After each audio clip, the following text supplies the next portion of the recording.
Las mujeres invisibilizadas de la química. La igualdad de género está en el centro de los derechos humanos, un principio fundamental de la Carta de las Naciones Unidas.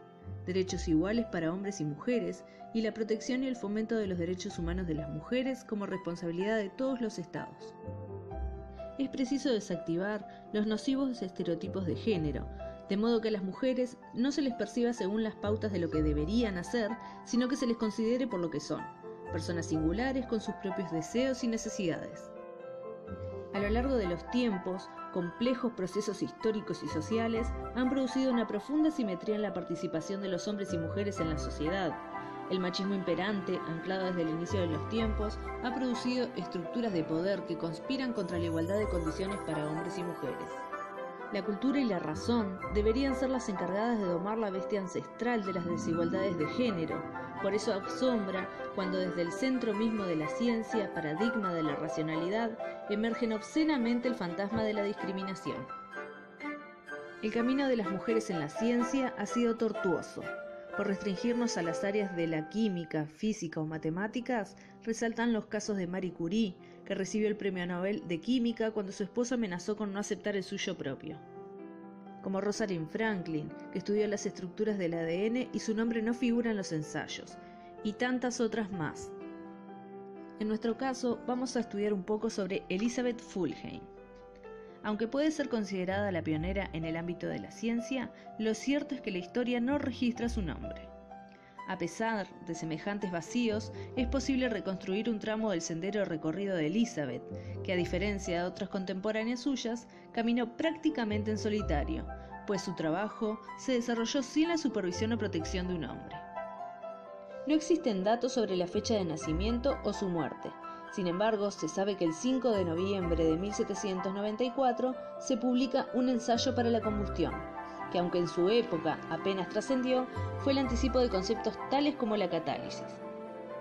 Por el libro, también sabemos que fue escocesa, que estaba casada con Thomas Fulhame y que él era médico. En el libro se iniciaban teorías del químico Lavoisier para demostrar que el proceso de la combustión se da gracias a la reacción de ciertos elementos, como el oxígeno, y no porque estos liberaran una sustancia llamada flogisto, como se pensaba en esa época. El objetivo, al iniciar los experimentos, era teñir telas con metales a través de procesos químicos. Elizabeth estaba al tanto de las teorías de varios químicos prestigiosos, y sus teorías causaron revuelo e incluso fue acusada de robar ideas, pero esto fue descartado. Su principal contribución a la química fue poner en manifiesto el hecho de que los metales podían reducirse a temperatura ambiente en disolución acuosa, sin necesidad de calentarlos a altas temperaturas con carbón. Además, usó por primera vez la luz como agente reductor para sales metálicas.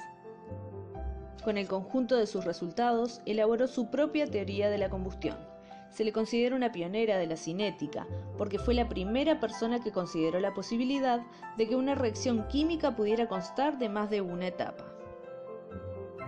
Reacciones de reducción-oxidación.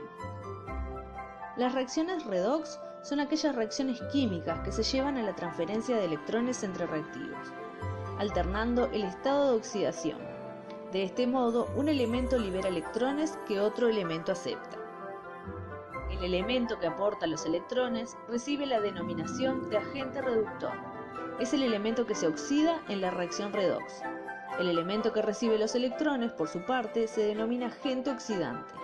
Este agente se reduce ya que minimiza su estado de oxidación. Las reacciones redox son procesos que llevan a la modificación del estado de oxidación de los compuestos. La reducción implica captar electrones y recibe el estado de oxidación, mientras que la oxidación es justo lo contrario.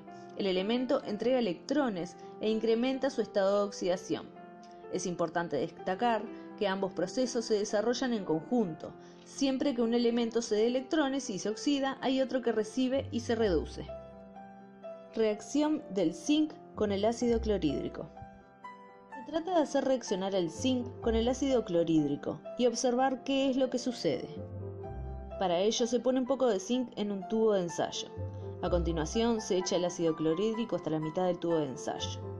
Al instante se observa un burbujeo y la salida del gas por el extremo del tubo. Es el hidrógeno que se está formando en la reacción. El tubo de ensayo se calienta, debido a que la reacción es exotérmica, es decir, con desprendimiento de calor. La presencia del hidrógeno en la reacción se puede comprobar poniendo un mechero en el extremo del tubo y observando que se produce una pequeña explosión.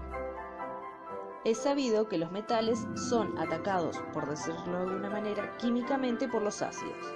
Consideremos la reacción entre una solución acuosa de ácido clorhídrico y el metal zinc. Los productos que se forman son cloruro de zinc, que queda disuelto y se desprende gas dihidrógeno. El zinc reacciona con el ácido clorhídrico y se observa un burbujeo de hidrógeno gaseoso. Si hay exceso de ácido, todo el zinc desaparece. Vínculos con la vida cotidiana. La óxido-reducción es esencial en la vida cotidiana, los viajes y la habilidad más básica que es respirar. Combustibles del auto. La gasolina que le da energía a los automóviles utiliza un proceso de óxido-reducción para convertir la gasolina en energía.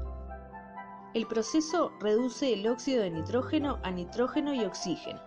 Oxida el monóxido de carbono en dióxido de carbono y oxida los hidrocarburos en dióxido de carbono y agua. El sistema de óxido-reducción ocurre simultáneamente dentro del vertidor catalítico del motor, proporcionando una conversión eficiente de combustible a energía.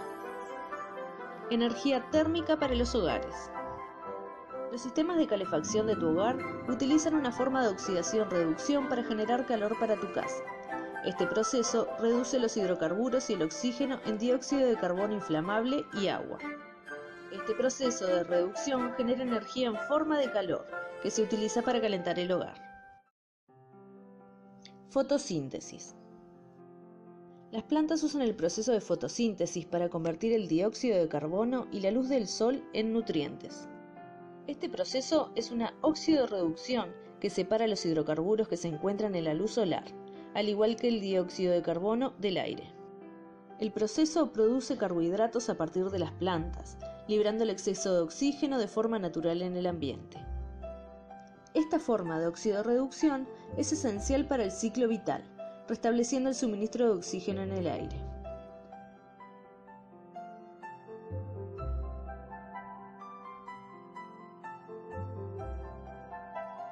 La igualdad de género es un tema que nos compete a todos.